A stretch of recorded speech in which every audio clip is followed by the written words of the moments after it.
এইটো Kanubari village Dasatunda আছে father's name তো কি father name Abu Wangpan ex army কি কারণে তো জুই লাগিছে एक्चुअली ये शॉर्ट सर्किट हो गया था वहाँ पे किचन पे this was the main cause of the जो फायर इंसिडेंट हुआ है it's very sad but I am very happy as well कि most of the team from Assam who has come and help us even we are from the different state but as a brotherhood you have come and help us we like to thank you all even the fire brigade team and also the police Assam police who has come here and helped us and also the Kanubari police and all the publics who has come here to get together to help us. We have nothing to give you in favor of this, but may God bless you all. And hopefully in the future, we'll also try our best to help you in any ways. That I am not sure because it was a storeroom and also the kitchen out there backside. And I'm not sure how much the costing is. But it is a huge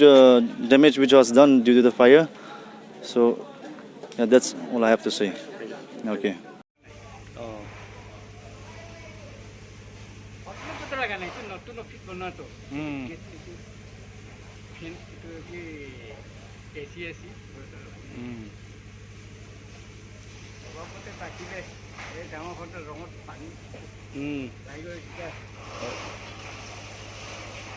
মানুহ আহি ক'ৰ পৰা পানী ঢালি দিম বুলি পাইছে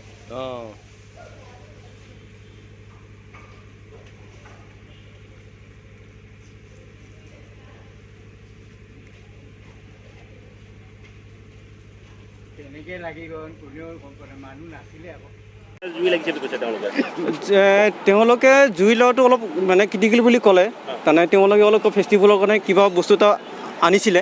তেওঁলোকে তাত মানে জুই তাপ দি শুকাইছিলে শুকাওঁতে মানে জুইটো হঠাৎকৈ ওপৰলৈ লাগি গ'ল লাগিলে আমাক ফোন কৰিলে আমি আহি পালোহি কিন্তু আমি জুই নাপালোঁ তেওঁলোকে বোলে ওচৰত কোনোবাই আপোনাৰ CRP কেম্প আছিলে তেহঁতে আহি কেনে মানে অলপ হেৰি কৰিলে মালিকজনটো এক্স আৰ্মি হয় মালিকজনটো এক্স আৰ্মি বুলি শুনিছোঁ মানে অসমৰ পৰা ফায়াৰ ব্ৰিগেড আহিছে হয় আমি অসমৰ পৰা আহিছোঁ আমি চৰাইদেউ ডিষ্ট্ৰিক্ট বৰহাটৰ পৰা আহিছোঁ বৰহাট ফায়াৰ কেম্পৰ পৰা আহিছোঁ আৰু এখন আহিছে আপোনাৰ সোণাৰী ডিষ্ট্ৰিক্টৰ পৰা সোণাৰীৰ পৰা হয়